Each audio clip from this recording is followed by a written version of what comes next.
નમસ્કાર વિદ્યાર્થી મિત્રો આજે આપણે આ વિડીયોની અંદર ધોરણ 4 વિષય ગુજરાતીની સ્વ અધ્યયન પોથીનો ભાગ નંબર 3નો પાઠ નંબર 6 ભાઈબંધ મારો બોલ્યો કુહુ ની વાત કરવાના છીએ।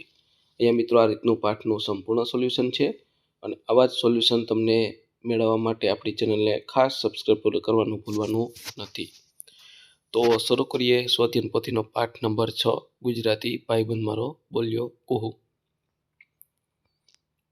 પ્રશ્ન પહેલો, ઉદાહરણ મુજબ શબ્દોની જોડ લખો। તો અહીંયા આપણે બારકસ ને સરકસ આ રીતનું, તો અહીંયા જોડે તો લડે બીજું, ઊંધા તો ધંધા ચોથું, અપઘડી તો પાઘડી પેલું, દડી તો કડી એટલે પહેલાની સામે બીજું, બીજાની સામે ચોથું, ત્રીજાની સામે પહેલું અને ચોથાની સામે ત્રીજું। ત્યાર પછી પ્રશ્ન 2, સવાર કાવ્યમાંથી ઉદાહરણ મુજબ શબ્દ શોધીને લખો। કુકડે કુક, સવારે કુકડે કુક કુક બોલે। કચકચ, ચકલીઓ કચકચ કરતી બોલે છે। કાબર કલબલ કરે છે। કાગડો કાકા કરે છે। કુણા કુણા તડકામાં પતંગિયા ફરે છે ફૂલો પર। પ્રશ્ન 3, પાઠમાં ન આવતા ને આવતા પક્ષીઓના નામ નીચેના કોષ્ટકમાં જુદા પાડીને લખો। તો અહીંયા પાઠમાં આવતા નામ છે અને બાજુમાં પાઠમાં ન આવતા નામ છે। ચકલી, કાબર, કોયલ, કાગડો, ઘુવડ, સમડી એટલે પાઠમાં આવે છે। મોર, પોપટ, મેના, ગીધ, કબૂતર, કાકા કૌવા, બુલબુલ ને કલકલિયો એટલા પાઠમાં નામ આવતા નથી। તો આ બાજુ પક્ષીમાં જે પાઠમાં આવે છે એ પક્ષીનું નામ છે, બાજુમાં છે પાઠમાં ન આવતા પક્ષીના નામ। પ્રશ્ન 4, નીચે આપેલ શબ્દોનો ઉપયોગ કરી વાક્ય લખો। પેલું ગોફણ, બાજરાના ખેતરમાં ચકલા ઉડાડવા નરેશભાઈ ગોફણ વાપરે છે। હવાબારી, રાજાના મહેલમાં સરસ મજાની હવાબારી છે। દરવાજો, અમારા ગામના પાદરમાં મોટો દરવાજો છે। જાનવર, અમે જંગલમાં જાનવર જોયા હતા। ત્યાર પછી પ્રશ્ન 5, નીચેના વાક્યમાં ભૂલ જણાય તો સુધારીને લખો।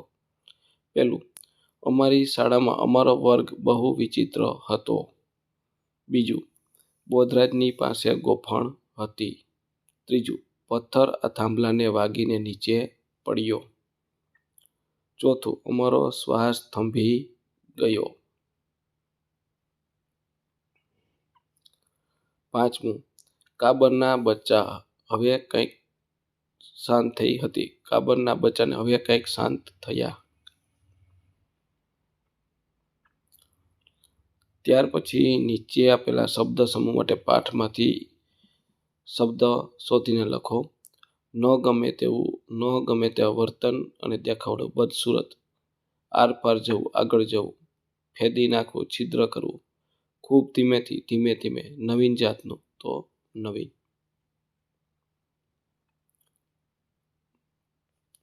પ્રશ્ન 7, કોઈ એક પક્ષીનું નામ લખી તેનો અવાજ, ખોરાક, રહેઠાણ, રંગ વિશે વિશેષતા જણાવો। મોર આપણું રાષ્ટ્રીય પક્ષી છે। તેનો અવાજ મિયાવ મિયાવ ટેહોક એવો હોય છે। તે વાડી વિસ્તારમાં ઝાડ પર રહે છે। મોરનો રંગ વાદળી હોય છે। તેના પીછા રંગબેરંગી હોય છે। તે દાણા, જીવજંતુઓ, નાના નાના સાપ અને છીપકલી ખાય છે। પ્રશ્ન 8 છે મિત્રો, મનગમતા પક્ષીનું ચિત્ર દોરો અને રંગ પૂરો। તો તમને જે સરસ મજાનું ચિત્ર આવડે છે એ ચિત્ર તમારે અહીંયા દોરવાનું છે। ખાસ આ ચિત્ર દોરવાનું ભૂલવાનું નથી।